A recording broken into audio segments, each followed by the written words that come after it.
Hey, I'm Dymundz from A Plus Talent here with our July 2010 feature. I'll pass it off to you guys. Who are you and what do you do? What's going on? My name is Casper. I'm one half of PGCC, and basically I do a little bit of everything that's involved in the company.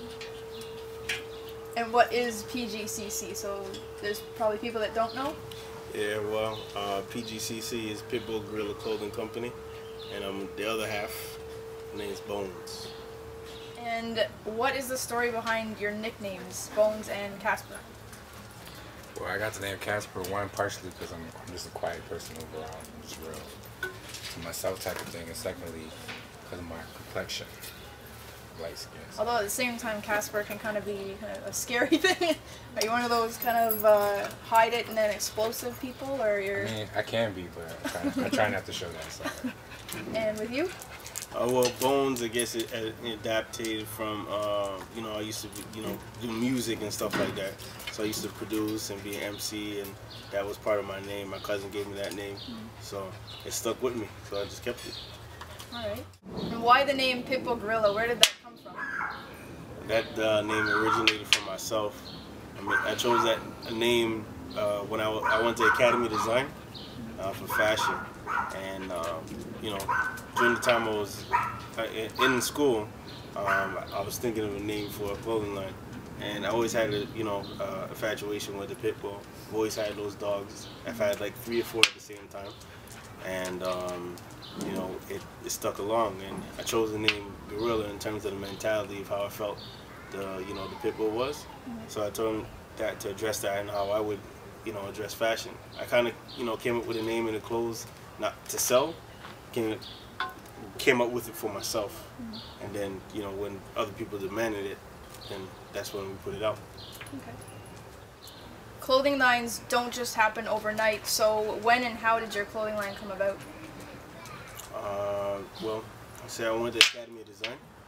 I did fashion over there, and I really got into a lot of cut and sew, a lot of fancy type of stuff when I was going through school.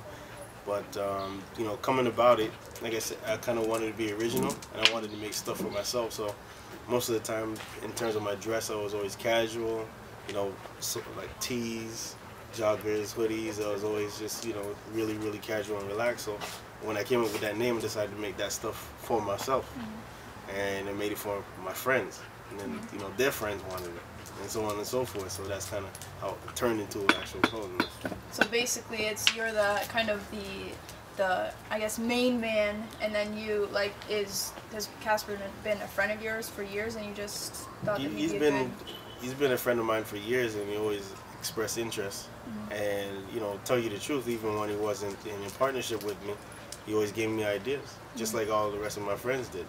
Even my friend G Dot, which is a video producer, he helped me come up with my logo. So it was all the friends around me is part of what's going on. I know you have T-shirts, but what else can we find your logo on? Do you have any samples you can show? Oh yeah, we got them right in front of us.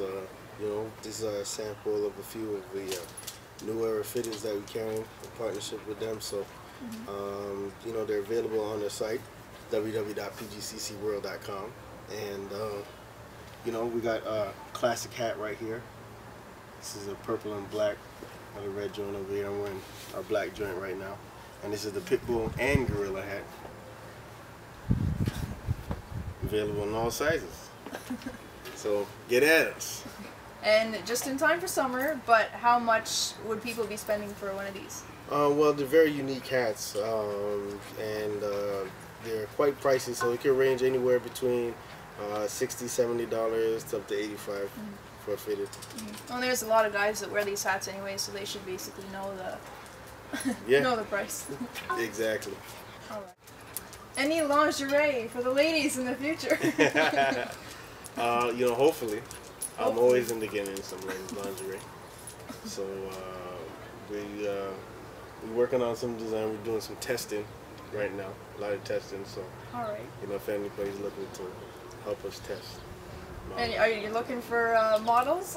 Yeah, models, whatever. Right. Anything that could help us spark the creativeness in getting lingerie made.